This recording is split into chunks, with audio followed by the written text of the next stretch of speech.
Ella amenazó con arruinarlo, así que él acabó con el legado de su familia. Levantó su copa con una sonrisa tan pulida que podría haber sido cromada. Todavía no superas esa votación de la Junta, dijo, con un tono cargado de una lástima teatral. Los dos ejecutivos junior de su firma, uno de ellos todavía con la servilleta metida en el cuello como un babero, se rieron nerviosamente, sin saber si debían hacerlo. Su mejor amiga, una mujer que una vez me pidió dinero prestado para cubrir un descubierto en el alquiler, resopló en su copa de vino. No respondí. Ni siquiera parpadeé. Simplemente bajé la vista hacia mi filete, que ya se estaba enfriando por su monólogo de 20 minutos sobre cómo el poder es un idioma que los hombres olvidan cómo hablar después de los 40. El camarero dudó mientras rellenaba mi copa, captando la tensión que se espesaba como salsa derramada. Le di un ligero asentimiento. Continuó. Que el espectáculo siga. Entonces se inclinó hacia adelante, quitándose migas inexistentes del regazo como un juez a punto de dictar sentencia. Te arruinaré, dijo con calma, como si lo hubiera practicado, como si fuera una frase de un drama judicial de Netflix y estuviera desesperada por una nominación. La mesa quedó en un silencio sepulcral. Incluso el tipo con el babero de servilleta dejó de masticar a medio bocado, con la boca entreabierta como una trucha. Alcancé mi copa, tomé un sorbo lento. Dame 24 horas, dije. Sin levantar la voz, sin una sonrisa, solo una frase, como si estuviera anotando un recordatorio en el calendario. Ella se burló, ruidosa y triunfante, echando la cabeza hacia atrás como si alguien le hubiera entregado un trofeo. ¿Para hacer qué? ¿Llorar sobre tu balance general? Las risas estallaron alrededor de la mesa, todas artificiales y ascendentes, como si el helio hubiera reemplazado al oxígeno. Reconocí ese sonido. Esa era la risa que la gente usaba cuando pensaba que estaba a salvo. No respondí. Me levanté, me abotoné la chaqueta, arrojé un billete de 100 sobre la mesa por una comida que no probé y salí. Ese fue el momento, ese preciso segundo con la araña de luces parpadeando sobre su sonrisa congelada, cuando todo comenzó. Dicen que la venganza es un plato que se sirve frío, pero yo la prefiero cocinada con precisión y servida con guantes de lino, especialmente cuando la traición es el plato principal. ¿Alguna vez has pasado años construyendo una fortaleza, sabiendo que un día alguien que dice amarte podría disparar el primer cañonazo? Bueno, yo sí. Y a diferencia de ella, no lanzo amenazas como confeti. Yo diseño resultados. Ah, y antes de continuar, una pequeña nota. Si estás escuchando esto y aún no te has suscrito, ahora podría ser un buen momento para darle a ese botón. Más del 90% de vosotros estáis escuchando sin hacerlo. Y creedme, lo que viene a continuación merece toda vuestra atención. También ayuda al equipo. En fin, lo que ella no sabía, lo que ninguno de ellos sabía, es que yo ya había preparado la salida. Mientras ella estaba ocupada intercambiando chismes con una copa de rosado, yo estaba reescribiendo acuerdos de legado con una tinta que no se corre. Ella pensaba que esa cena era el campo de batalla. Era solo el patio de armas antes de la guerra real. Porque mientras ella levantaba su copa, yo sostenía un bolígrafo. Y la línea que esperaba mi firma no estaba en un documento de divorcio. Estaba en algo mucho más antiguo, mucho más definitivo. Algo que no solo la afectaba a ella. La borraría. No de forma dramática, no con fuego y escándalo, sino en silencio, como un nombre lijado de una puerta. Y todo lo que tenía que hacer era firmar. La puerta se cerró detrás de mí con una suavidad que no se correspondía con el peso de lo que vendría después. Me aflojé la corbata, deslicé los gemelos en el cajón como lo había hecho cientos de veces. Solo que esta vez, no me detuve en el primer cajón. Metí la mano debajo del estante, abrí el pestillo oculto y saqué el compartimento inferior. El que ni siquiera la ama de llaves sabía que existía. Dentro, bajo una capa de carpetas de impuestos deliberadamente aburridas, estaba el documento que no había mirado en semanas, pero que había memorizado línea por línea. El papel no crujió cuando lo desdoblé. Tenía la quietud de un arma cargada. Acuerdo de venta finalizado. Mis acciones de control del 62% en Ulver Consolidated Holdings, firmadas por cada oficial de cumplimiento, consultor fiscal y abogado necesario para una transferencia limpia. Todo lo que faltaba era una fecha y una firma. La mía. El comprador, Arche Industries, su saco de boxeo favorito, la firma de la que una vez se burló durante un brunch entre bocados de fresas importadas y quejas sobre cómo la visión real se pierde en las empresas de legado. Ese fue el momento en que decidí que ella no entendía lo que significaba el legado. O tal vez sí lo entendía, y simplemente pensó que podía secuestrarlo.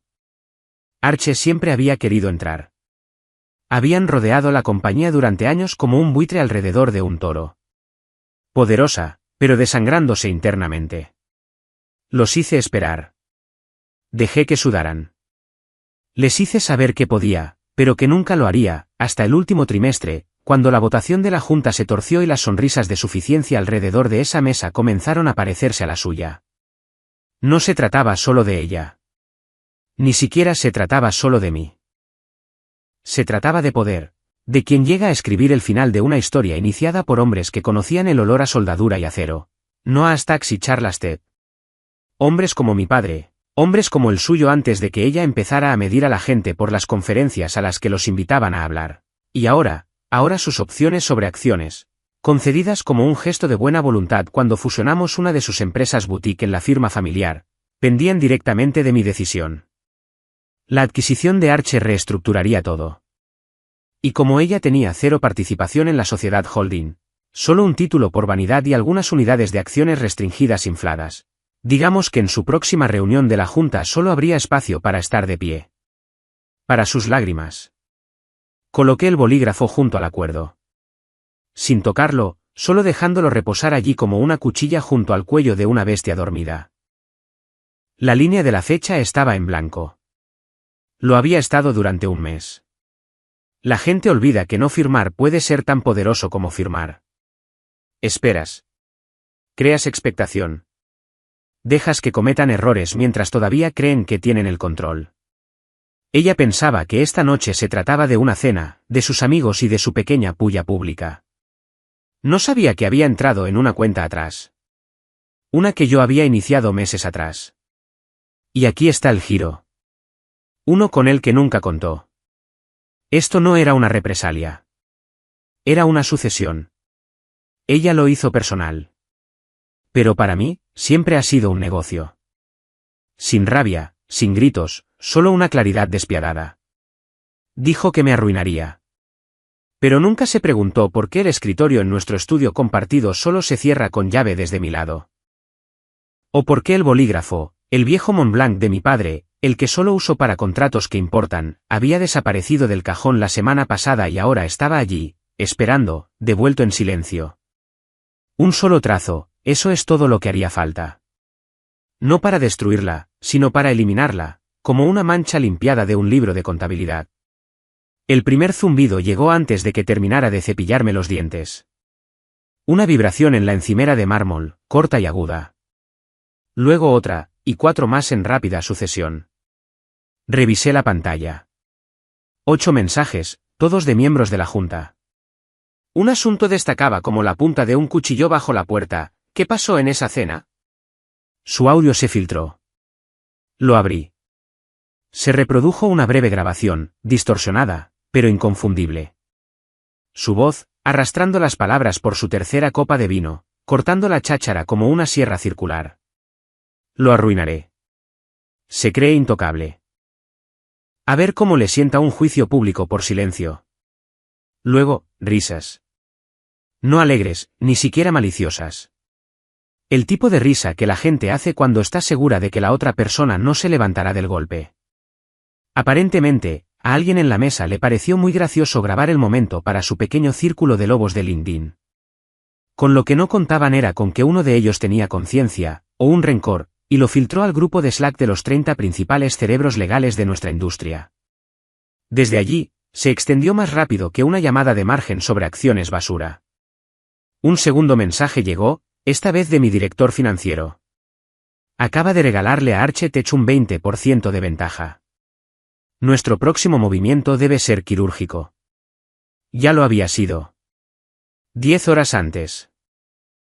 Mientras ella se retocaba en el baño de señoras y los ayudantes de camarero retiraban nuestros platos intactos, hice una llamada a una publicación pequeña, Relativamente desconocida pero ferozmente respetada en nuestro sector, Equinox Layer. Un grupo de periodistas financieros incorruptibles y de precisión quirúrgica con un ojo agudo para los cambios corporativos. ¿Por qué ellos? Porque yo soy el dueño. Silenciosamente, a través de una LLC irrastreable que su equipo legal había descartado como participaciones no relevantes durante nuestra última declaración de impuestos conjunta. A la mañana siguiente, publicarían el titular: Fundador privado considera acuerdo de salida. Fuentes internas guardan silencio. Posible transferencia importante de propiedad intelectual. 12 palabras, suficientes para alertar a los tiburones, suficientes para enviar a sus aliados a llamadas de Zoom de emergencia, y lo suficientemente ambiguas como para hacerla retorcerse sin ofrecer un solo punto de acción. Mientras tanto, ella ya estaba en una llamada con su madre.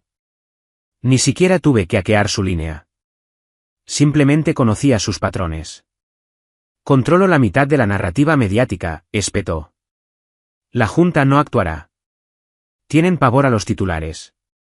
Está faroleando. Tiene que estar faroleando. Estaba paseando. Su voz subiendo de tono, el tintineo de un vaso de fondo. La imaginé en su apartamento del centro, caminando descalza por el parqué calefactado con esa bata que se ponía cuando se sentía estratégica.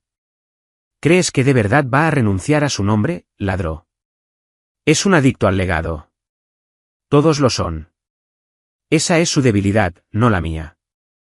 Su madre dudó, luego preguntó lo único que importaba.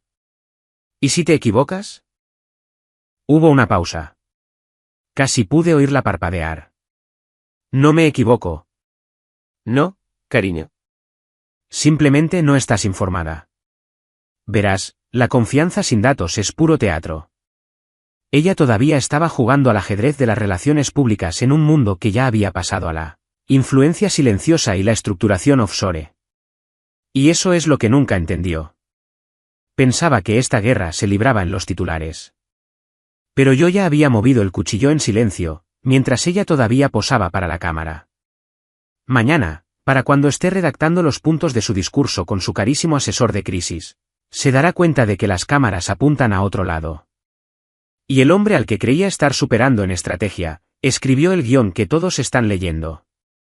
Todavía llevaba su bata de seda cuando llamó a Greg, o Gregory como él insistía en que lo llamaran en entornos formales, como si hubiera nacido agarrado a un Mont Blanc. Su asesor de toda la vida, parte estratega legal, parte amplificador de ego. El hombre al que una vez llamó, mi bisturí corporativo, durante un panel en el Four Seasons. Necesito que bloquees cualquier intento que haga de vender esas acciones, espetó, la voz ronca de una noche de rabia hablando a su vino. Usa la cláusula de gobernanza conjunta o las protecciones de bienes matrimoniales o algo. Gregory hizo una pausa más larga de lo habitual. Eso podría no ser posible, dijo con el tono de un hombre que acaba de darse cuenta de que la letra pequeña que había pasado por alto tenía dientes. ¿Qué demonios quieres decir con que podría no ser posible? Tenemos derechos conjuntos. Eso es lo que dijiste durante la reestructuración. No, dijo lentamente, mientras abría los documentos y ella daba vueltas en círculo. Tienes estatus de CEO beneficiaria en desembolsos selectos. Eso no es gobernanza. Nunca firmó la cláusula secundaria. Y como la compañía está bajo el fideicomiso original de la familia Albert, y ese fideicomiso es anterior a vuestro matrimonio. Sus pies dejaron de moverse. Gregory, deja de hablarme como si fueras un folleto. ¿Me estás diciendo que no tengo ni voz ni voto en lo que le pase a la sociedad holding? Te estoy diciendo que tiene plena autoridad para vender, de forma unilateral, legal y limpia. Se aclaró la garganta. ¿Y lo pasamos por alto? Su mano se aferró al borde de la encimera de mármol. No, él no me haría una jugarreta así. No podría. La voz de Gregory bajó un tono. Me pediste que investigara las reuniones internas de Architect durante el último mes. ¿Lo hice? Su equipo de fusiones y adquisiciones se reunió con un hombre que operaba bajo el nombre de L. de Arlan. El correo electrónico registrado estaba enmascarado a través de un abogado, pero la facturación se rastreó hasta una sociedad fantasma en las Caimán. ¿Quieres saber el agente registrado que figura para la sociedad fantasma? Ella no respondió. Lucas Daniel Albert, dijo en voz baja. Tu marido. Coincidencia legal completa. Dejó caer el teléfono. Durante unos segundos, simplemente se quedó allí, en medio de la cocina, iluminada solo por el pálido resplandor azul de su nevera y el zumbido de todo lo que iba mal. No había investigado a su propio marido. No a fondo, no de forma exhaustiva. No de la manera en que interrogaba a cada cliente, a cada socio de adquisición, a cada ejecutivo junior que se atrevía a negociar con ella, porque asumía que él era sentimental, pasivo, el tipo de hombre que construía para preservar, no para jugar. Esa suposición ahora estaba quemando su credibilidad como el ácido. Corrió al coche descalza, sin siquiera quitarse la bata. Su chofer no estaba, por supuesto, así que salió ella misma del garaje subterráneo, casi rozando la columna con el espejo lateral de su Tesla. 32 minutos hasta la finca si encontraba todos los semáforos en verde. No los encontró. El sol estaba saliendo cuando abrió de golpe la puerta principal. Sin alarma, sin voces, solo el sonido del viento soplando a través de los árboles en el jardín trasero. La puerta del estudio estaba abierta, el cajón del escritorio abierto, el contrato había desaparecido. Una sola hoja de papel descansaba en el centro de la superficie de madera pulida. Su nombre no estaba en ella. Ni amenazas legales, ni grandes proclamaciones, solo 2 palabras escritas a mano. 24 horas. Se quedó allí, con los dedos temblando, la boca seca. Algo se revolvió en su estómago. No era pánico. Todavía no, pero sí inquietud. Del tipo que sientes cuando te das cuenta de que el mapa por el que has estado navegando fue escrito por otra persona. Alguien que ya recorrió el sendero, movió los puntos de referencia y ahora observa en silencio desde arriba. Ella pensaba que tenía la corona, pero nunca supo quién construyó el trono. La llamada llegó a las 3:04 de la madrugada. No un mensaje, no un correo de voz. Una llamada directa y a la antigua usanza de un número que no había visto en meses, guardado en mi teléfono bajo un nombre que una vez me importó. Russell Brennan, su padre. El hombre que una vez brindó por mí en la recepción de nuestra boda como, el tipo de hijo que nunca tuve que criar, pero que siempre quise.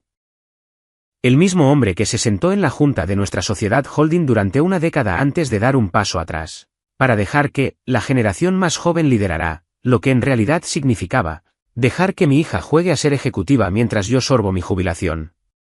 La pantalla se iluminó en la oscuridad. No contesté de inmediato. Dejé que sonara hasta el último zumbido. Luego descolgué. Su voz no era la que recordaba de las salidas de golf y las noches de whisky. Era más delgada, frágil.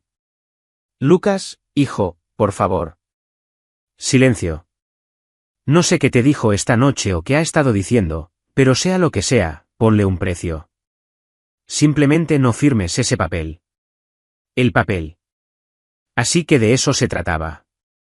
No del matrimonio, ni de la familia, ni del amor, solo tinta en una línea. Se aclaró la garganta, con la voz quebrada. Mira, tu padre confió en ti. Cuando te entregó esa compañía, me dijo que la protegerías. No solo las cuentas, el nombre, la gente, el propósito. Dejé que las palabras flotaran en el aire. ¿Pesadas? Intentando culpabilizarme con el legado, con el espectro de mi padre, como si eso fuera a funcionar con alguien que pasó toda una vida limpiando las huellas dactilares de otros de su propio futuro. Russell continuó. Sé que ella actúa impulsivamente. Intenté enseñarle a ser mejor. Dios sabe que lo intenté. Pero tú la conoces. Siempre la has conocido. Esa compañía sigue siendo la cara de nuestra familia ante el mundo. La tuya, la mía. La de su abuelo. Si haces esto, si se la vendes a ellos, borrarás todo eso para siempre. Cerré los ojos. No por emoción, solo para bloquear el sonido del aire acondicionado zumbando sobre mi cabeza. Ella rompió esa confianza, dije finalmente. Durante los aperitivos. El silencio en su lado de la línea se hizo más denso. Sabía a qué me refería. No hablaba solo de la cena, ni de la grabación viral, ni de los comentarios sarcásticos a sus lacayos. Hablaba del patrón, del sabotaje estratégico, de la manipulación de la junta, De las entrevistas donde se refería a la firma de legado como un barco oxidado que estaba modernizando. Hablaba de cómo hizo que la guerra pareciera una cena informal. ¿Crees que esto es por venganza?, dije secamente. Esto no es una guerra. Es un reajuste. Ella me atacó con fuego. Yo respondí con estructura. La voz de Russell se quebró. Por favor. No te pido que la perdones. Ni siquiera te pido que sigáis casados. Te pido que recuerdes dónde empezó esto. Antes de ella. Antes de mí. Tú eres la compañía ahora. Y si te vas, perdemos su alma. Miré el retrato de mi padre sobre la chimenea. No el corporativo usado en los dosieres de prensa, sino el personal.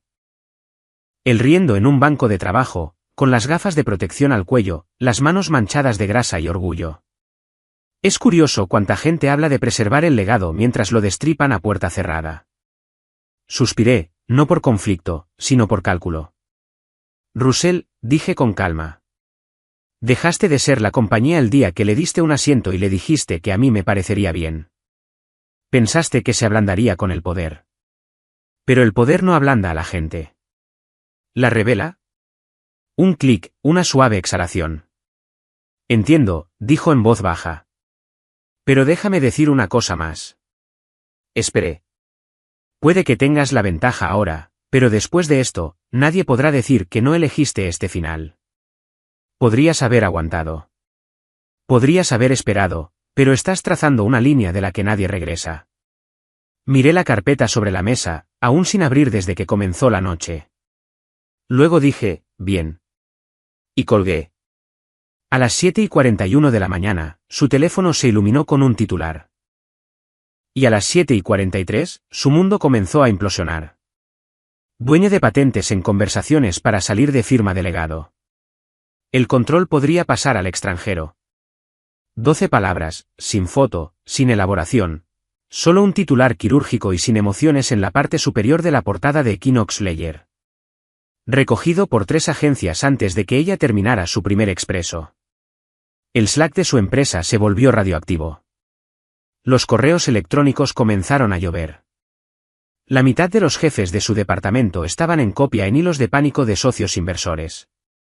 El chat grupal etiquetado como Círculo Interno tenía 57 mensajes sin leer. Luego vinieron las llamadas. Primero de 2 miembros de su junta, uno de los cuales una vez intentó ligar con ella borracho durante un retiro y ahora sonaba como si hubiera visto un fantasma. ¿Es esto cierto? ¿Lucas le vendió a Arche? Ella intentó estabilizar su voz. No ha habido ninguna transacción finalizada. El artículo es especulativo. Estamos redactando un comunicado. ¿Pero por qué estaría él siquiera en posición de vender acciones de control?, interrumpió la segunda voz. Tus informes del último trimestre no decían eso. Ella no respondió. En el pasillo, su asistente golpeó ligeramente la pared de cristal, sosteniendo una tablet. Hay algo que necesitas ver. La chica parecía que acababa de entrar en una situación con rehenes. En la pantalla, una publicación de Legal Code Digest citando a Ledger y etiquetándola a ella. Debajo, un comentario de un analista de cumplimiento junior, alguien a quien una vez le dijo que se ciñera a los números, no a las preguntas. Espera, ¿cómo es que su marido todavía tenía el 62%? ¿No se reestructuraron las acciones el año pasado? Otro respondió, debía de tener un control heredado del fideicomiso Ulberg, lo que significa que ella nunca tuvo poder de voto, solo imagen. La palabra, imagen, la golpeó como una bofetada. Su asistente intentó ayudar. Pensé que esto era solo patrimonio heredado. ¿No lo aclaró vuestro acuerdo prenupcial? Fuera, espetó. La chica se estremeció y cerró la puerta detrás de ella. Por un segundo, silencio. Luego el intercomunicador volvió a sonar. La junta te necesita en la sala de conferencias C. ¿Ahora? Para cuando llegó, la mitad de la sala ya estaba susurrando, con gráficos en la pantalla, nombres en la pizarra, su nombre con un signo de interrogación rojo al lado. El jefe del departamento legal, Bennett, siempre rígido, siempre engreído, estaba de pie cerca de la esquina, sin hablar. Hizo contacto visual con él. Él bajó la mirada. Se aclaró la garganta. Antes de que nos sumamos en el caos, permíteme aclarar. ¿Sabías, interrumpió un miembro de la Junta, que tu marido podía mover el interés de control sin notificárnoslo? Su mandíbula se tensó. Se suponía que no podía. Se suponía, dijo otro. Ya hemos pasado el, se suponía. ¿Lo hizo? Y ahora el abogado general de Arche se está reuniendo con nuestro jefe de adquisiciones. Nuestro jefe de adquisiciones. Sobre los términos de la migración. Lo sintió entonces, como el suelo se movía bajo sus pies. El momento en que te das cuenta de que nadie en la sala te ve ya como parte del equipo, sino simplemente adyacente al desastre. Se volvió hacia Bennett. Di algo. Él se ajustó la corbata, luego colocó suavemente una carpeta sobre la mesa. Mi dimisión, dijo. Con efecto inmediato. No señalé la cláusula del fideicomiso. Es culpa mía. Y tanto que lo es, siseó ella. Él asintió, pero no en señal de acuerdo, sino como alguien que ya se ha marchado emocionalmente del lugar. Cuando la puerta se cerró tras él, alguien más murmuró, dicen que firma el viernes. Abrió la boca, pero no salió nada, porque lo sabía. Ella nunca había sido la que llevaba las riendas, solo la que gritaba lo suficientemente alto como para que pareciera que estaba dirigiendo. Su credibilidad no se había agrietado. Se había hecho añicos. Y la peor parte, él no había dicho una sola palabra en público.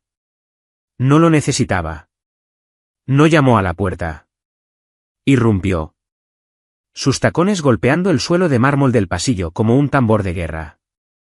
La blusa arrugada del vuelo de crisis de última hora que exigió tras descubrir que el calendario interno de Arche tenía una revisión estratégica a las 10 bloqueada con sus iniciales en las notas. No había dormido. No se había cambiado. Ni siquiera se había apartado los mechones rubios ceniza de los ojos mientras empujaba para pasar la recepción en la planta ejecutiva de la Torre Ulberg. ¿Su torre? ¿O eso seguía pensando? El equipo de seguridad que estaba fuera de la sala de conferencias 9 levantó la vista justo cuando ella alcanzaba el pomo. Señora, lo siento, dijo uno de ellos, dando un paso lateral para bloquear la puerta. Esta reunión es solo para accionistas. Se rió. De verdad se rió. No por diversión, sino por incredulidad. Apártate. ¿Ahora?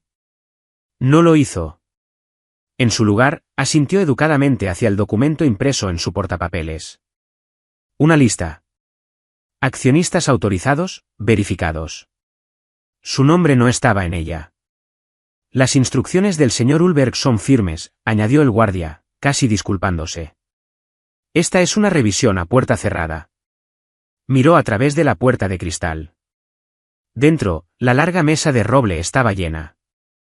Abogados de Arche con trajes impecables, 2 asesores neutrales de terceros, un notario, 3 fideicomisarios del legado, los antiguos colegas de su padre, y en la cabecera, Lucas. Mangas remangadas, corbata aflojada, tranquilo, sereno, revisando el documento de transición revisado línea por línea con el tipo de precisión quirúrgica de la que una vez se jactó en entrevistas para Forbes. No miró hacia la puerta, ni una sola vez, como si ella ya no existiera. Golpeó una vez, luego 2, luego con la palma de la mano. Aún nada. ¿En serio me estás dejando fuera de mi propia compañía?, siseó al guardia.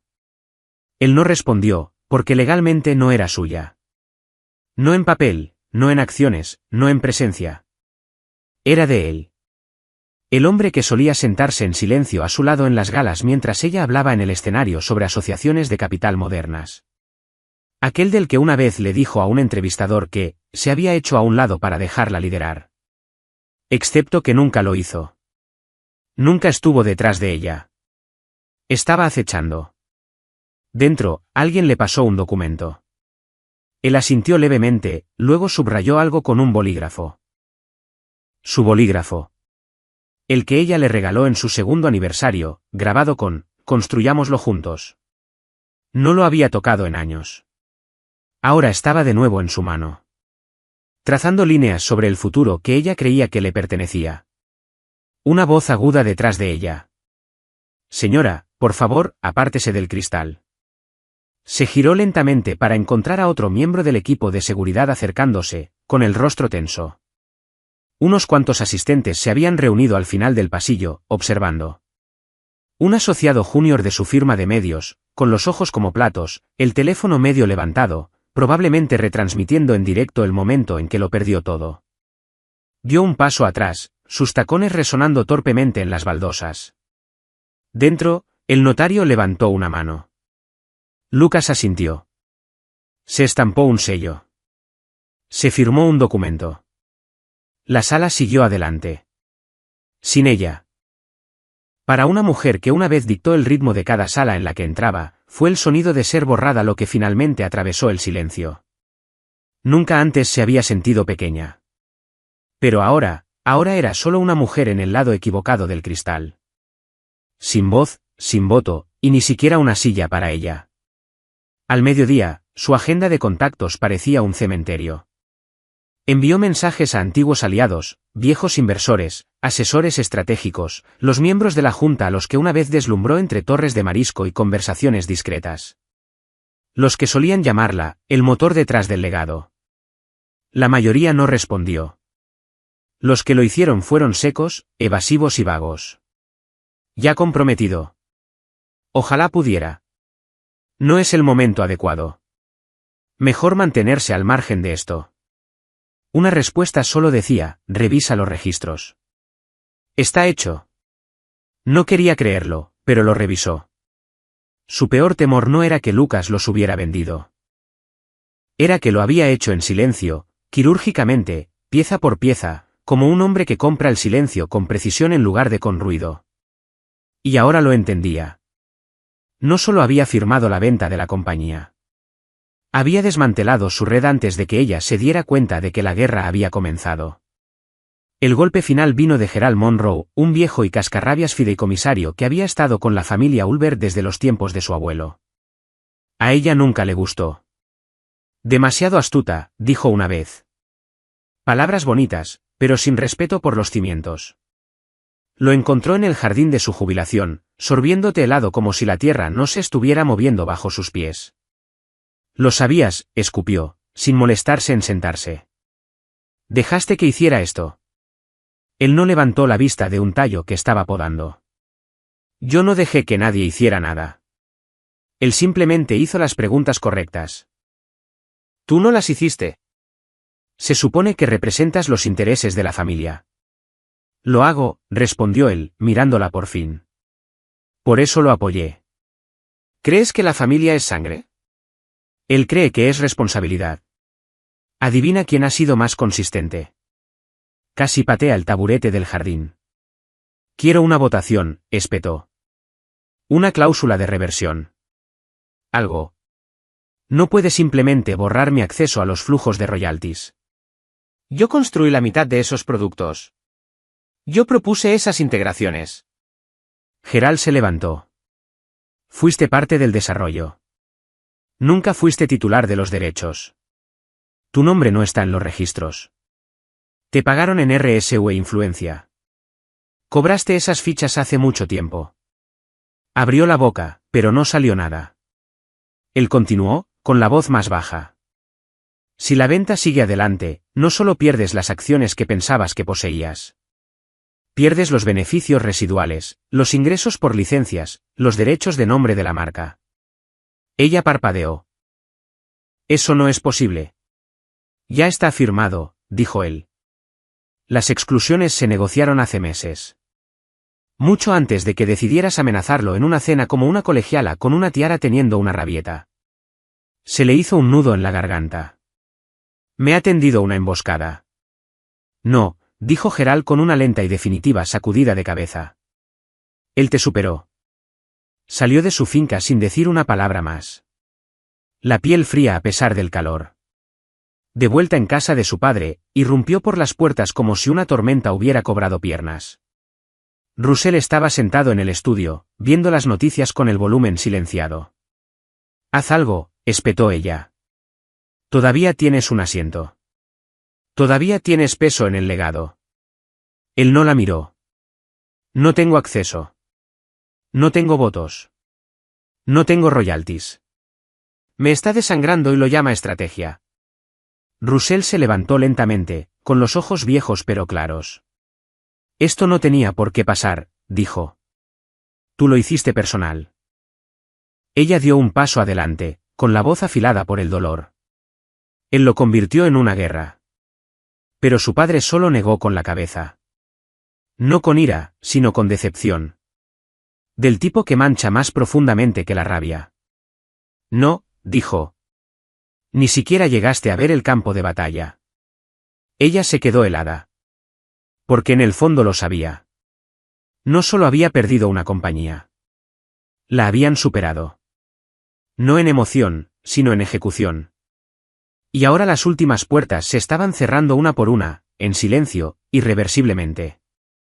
Sin fanfarria, sin rueda de prensa, sin fotógrafos agolpándose en la puerta de cristal. Solo una oficina silenciosa en el piso 27 de un edificio anodino en Midtown, donde los acuerdos de miles de millones de dólares iban a morir o a renacer tras muros insonorizados y cerraduras de huella dactilar. El tipo de lugar con el agua tan quieta en su jarra de cristal que pensarías que la propia habitación no respiraba. Lucas se sentó a la cabecera de la mesa, con un traje azul marino que le caía perfectamente, las manos descansando ligeramente sobre una carpeta de cuero. Sin anillos, sin reloj, solo el bolígrafo Montblanc, reluciente en negro y dorado, centrado junto a la página de la firma. Frente a él, los dos abogados de Archer revisaban las últimas líneas una vez más. No hubo charla trivial, ni resumen. El baile ya había terminado. Cada paso ensayado durante los últimos 3 meses mientras ella montaba berrinches de relaciones públicas intentaba azuzar a sus aliados. Nunca tuvieron una oportunidad. El notario deslizó la página sobre la mesa. Señor Ulver, cuando esté listo. Levantó el bolígrafo, su mano firme deslizándose por la línea como si lo hubiera hecho 100 veces en su cabeza. Y así, sin más, la compañía dejó de ser suya. No fue una traición. Fue una transformación. Ulver Consolidated Holdings, fundada por su abuelo en un garaje de acero y hecha crecer por su padre a través de 3 recesiones, conservaría el nombre, las oficinas, el logotipo, pero su alma se había ido. Su ADN, reprogramado por las cláusulas de adquisición de Archetech, una nueva junta directiva y plazos de control de productos, ahora respondía a un ritmo diferente. Uno más frío, más inteligente, quizás menos noble, ciertamente, pero irreversible. El bolígrafo hizo clic al cerrarse. Un silencio se instaló en la sala. Y por primera vez en meses, se permitió una lenta respiración. ¿Quiere que informemos a los medios?, comenzó uno de los abogados. No, dijo Lucas, levantándose. Dejad que pregunten. Salió de la sala sin dar la mano a nadie, no por desprecio, sino por claridad. Algunas salidas no están hechas para ser acompañadas. Algunas victorias no se desfilan. Simplemente son. Fuera, un único periodista de Equinox Ledger esperaba junto a la acera, cuaderno en mano, más observador que agresivo. Señor Ulver, ¿por qué ahora? Después de todos estos años. Lucas levantó la vista, tan tranquilo como siempre. Porque el silencio adecuado compra más que la amenaza más ruidosa. El periodista parpadeó, sin saber si era una cita o una despedida. Lucas siguió caminando. En ese preciso instante, a kilómetros de distancia, ella estaba sentada en su escritorio en la oficina de esquina de su firma boutique, con el pelo aún húmedo de la ducha que se dio intentando lavar la humillación de ayer. Su asistente entró, pálida y dubitativa, sosteniendo un único sobremarcado como «Confidencial» en tinta roja. «Es de cumplimiento», dijo. Lo abrió de un tirón. Con efecto inmediato, de conformidad con la cláusula 12.4, de su contrato de trabajo, su puesto queda por la presente rescindido. Su nombre será eliminado de todas las carteras de clientes actuales y empresas subsidiarias en un plazo de 14 días hábiles. La indemnización ha sido revisada y anulada bajo la cláusula de conflicto de intereses 7.3, b. Había más palabras. Dejó de leer después del tercer párrafo. Su boca se movió, pero no salió nada. Esto no era un escándalo. Esto no era una traición. Ni fuego, ni gritos. Solo un bolígrafo negro, una oficina silenciosa y la finalidad de un tablero de ajedrez despejado. Ella había sido tan ruidosa. ¿Y él? Él había esperado, observado y firmado. La casa estaba demasiado silenciosa cuando entró. No el tipo de silencio que calma, sino el que se siente escenificado, como si alguien hubiera silenciado su vida y se hubiera marchado. Ni llamadas, ni mensajes, ni actualizaciones de su equipo de relaciones públicas de crisis. Solo silencio y un único sobre, grueso y rígido, sobre la mesa de mármol de la entrada con su nombre mecanografiado en una perfecta fuente Courier. Sin remitente. Lo abrió con manos temblorosas, esperando a medias otra demanda, un golpe final, cualquier cosa. Pero no era de un tribunal. Era de la Oficina Nacional de Patentes y Registros. Sus ojos recorrieron el encabezado en negrita: transferencia de derechos, activos de propiedad intelectual, división delegado HCH. Registrado, sellado, finalizado. Hace 3 meses. Su nombre no aparecía en ninguna parte. El de él, docenas de veces. No solo como el solicitante, sino como el registrante original. Cada innovación que ella presentó en conferencias, cada interfaz que afirmó haber ayudado a optimizar, cada componente generador de ingresos que exhibió durante la temporada de resultados. Él había registrado las patentes él mismo. En silencio, meses, a veces años antes de que ella se diera cuenta de lo que estaba construyendo. Nunca se había percatado. Demasiado centrada en las rondas de medios y las luces de los escenarios como para cuestionar quién hacía el trabajo de fondo, quién dibujaba los bocetos iniciales, quién presentaba las protecciones provisionales bajo sociedades fantasma que ella asumía que eran desorden de y de no lo eran. Eran trampas, silos. Uno por uno, él había movido el oro a bóvedas de las que solo él tenía las llaves. Bóvedas ahora vaciadas, no bajo su control, sino fuera de su alcance. El párrafo final lo sellaba todo. Todos los derechos asociados con las patentes mencionadas, incluyendo futuras licencias, denominaciones y asociaciones estratégicas, recaen ahora exclusivamente bajo Arche Holdings según los términos de adquisición completados. Las afiliaciones anteriores, incluyendo pero no limitándose a los reconocimientos de desarrollo conjunto, han sido disueltas bajo las condiciones cumplidas dentro de la cláusula de transferencia silenciosa, sección 6.1. No podía respirar. Sus rodillas cedieron a mitad del pasillo, y cayó al suelo como una marioneta a la que le han cortado los hilos. Esto no era perder una compañía. Era perder la prueba de que alguna vez importó en ella. El mundo miraría atrás y vería su nombre en cada innovación, en cada presentación, en cada lanzamiento de producto. Ella sería una nota a pie de página, una oradora olvidada en eventos de la industria que usaba palabras de moda y se atribuía méritos ajenos. En el silencio, el número de su padre permanecía en gris. Su abogado había cambiado de firma, ahora solo corporativo, sin litigios personales. Su asistente ni siquiera le reenviaría un mensaje. El imperio que creía haber ayudado a construir nunca había sido suyo. Había vivido en una casa de cristal, blandiendo martillos para recibir aplausos. Y ahora estaba sentada entre los añicos. Lejos, a estados de distancia para entonces, Lucas se reclinaba en una sala VIP del aeropuerto, tarjeta de embarque en mano. Sin séquito, sin titulares, solo un maletín de cuero suave a su lado y una mente tranquila. No había necesidad de una vuelta de la victoria. No huía de ella. Ya había ganado. El agente de la puerta de embarque llamó a su fila. Se levantó, asintió educadamente y dio un paso adelante. Más ligero ahora, sin cargas. Mientras subía al avión, alguien detrás de él susurró: ¿Ese es Lucas Albert? Pensé que había desaparecido después de la fusión. No se giró. Que especularan. El hombre que intentaron borrar ya había reescrito la historia. No con escándalo, no con espectáculo, sino con contratos. Y cuando la tinta se secó, no quedó nada con lo que ella pudiera amenazarlo. Ella dijo que lo arruinaría. Solo se le olvidó. Él es quien escribe los contratos.